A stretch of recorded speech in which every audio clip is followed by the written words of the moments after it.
Now, a whistleblower has come forward to the House Oversight Committee with internal communications from within the Homeland Security Office, where a DHS official expresses concern about Waltz's history with China, warning that Beijing could target him to exert influence on U.S. policy toward the CCP. Joining me now with the very latest on his investigation into Waltz's ties to Communist China is the chairman of the House Oversight Committee, James Comer. Mr. Chairman, thanks very much for being here this morning. We so appreciate it. Good morning, Maria.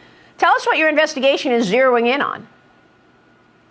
Well, we had a whistleblower with the Department of Homeland Security come forward and tell us that the Department of Homeland Security had been monitoring Tim Waltz for many years, way prior to Kamala Harris choosing him to be her running mate. They were concerned about the sheer number of times that Waltz had been to China. They were concerned about who was actually paying for all those trips to China, considering that if you look at Waltz's financial disclosure form, and I believe it to be accurate, he really doesn't have the means to pay for that many trips to China. And they were concerned as why is he going to China so many times? Because all the things that all the boxes are checked with Tim Waltz that the Department of Homeland Security and our intelligence community look for in a potential American official or their family member being groomed or being influenced by the Chinese Communist Party.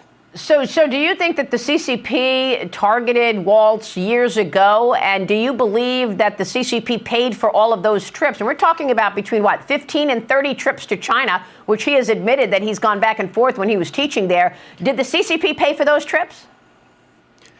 Well, Waltz said he went to China at least 30 times. Of course, he lied about being in China during the Tiananmen Square massacre. So if you take Waltz at his word that he's been there at least 30 times, that's a lot of money. I don't know who paid for the trips. And it's very frustrating to me that no one in the corporate media, the mainstream media, ever asked Tim Waltz that question.